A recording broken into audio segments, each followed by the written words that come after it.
Imagine walking into a room and seeing someone well-dressed, confident, and smiling. Without even realizing it, your brain might assume they're also smart, trustworthy, and kind. This automatic bias has a name: the halo effect. It's one of psychology's most fascinating and dangerous mental shortcuts.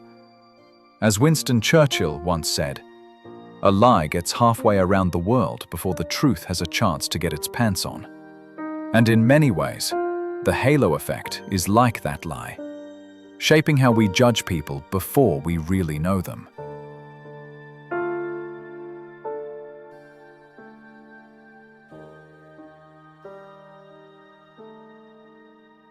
The halo effect is a type of cognitive bias where our overall impression of a person, often based on one trait like appearance, influences how we think about their other qualities.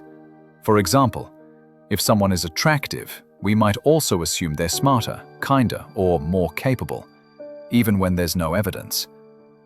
Psychologist Edward Thorndike first described this effect in 1920, noticing how military officers rated soldiers more positively across the board if they looked disciplined.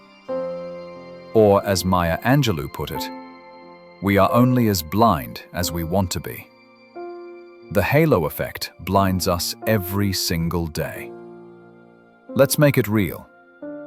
In business, attractive job candidates are more likely to be hired, even over equally qualified applicants. In courtrooms, studies show juries give lighter sentences to good-looking defendants compared to others accused of the same crime. In Hollywood, celebrities often become brand ambassadors not because they're experts, but because their charisma makes us believe in them. Think about it. Would you buy skincare from a celebrity with perfect skin? Probably. But does that mean they know the science behind it? Not necessarily.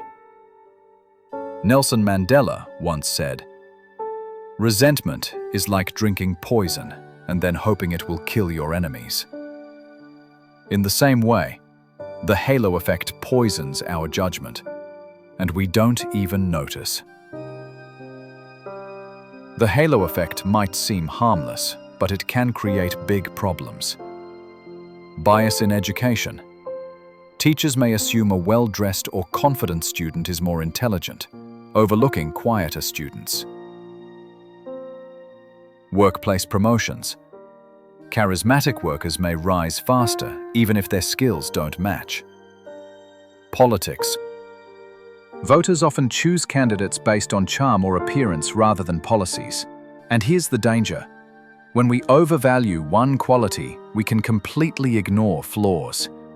As philosopher Friedrich Nietzsche once said, "Sometimes people don't want to hear the truth because they don't want their illusions destroyed."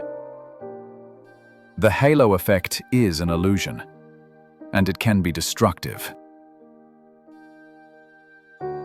The uncomfortable truth, yes, attractive people are statistically more likely to be hired, promoted, and even paid more.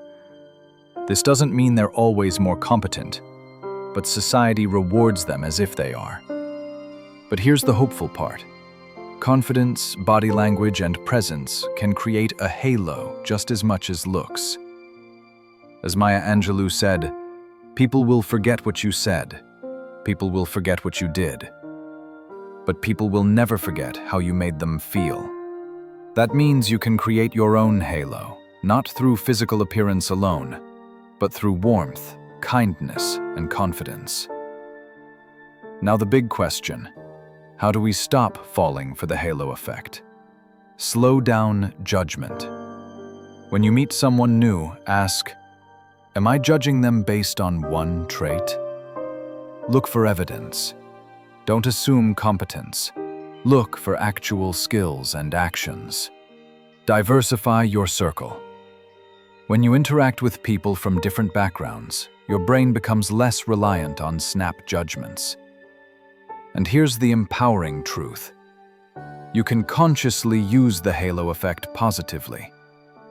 By showing confidence, kindness, and professionalism, you influence how people perceive all your qualities. As Eleanor Roosevelt once said, "No one can make you feel inferior without your consent." Your halo is yours to shape. So, how do you build a halo that actually works in your favor? Dress with intention. First impressions matter, like it or not. Master body language. Open posture, eye contact, and a smile go further than you think. Lead with kindness. People may forget the details, but they remember how you made them feel. The halo effect may be a bias, but you can turn it into your superpower by aligning your outside presence with your inner strengths. The halo effect reminds us that humans are wired to make snap judgments. It's unfair, it's irrational, but it's real. The challenge is to see through it in others and to leverage it in ourselves. Because at the end of the day, confidence, kindness, and authenticity shine brighter than looks alone. Or as Nelson Mandela said, "I never lose. I either win or learn." When we become aware of the halo effect, we stop losing to it and start learning from it. So the next time you meet someone new, pause and ask yourself, am I seeing the person or just their halo?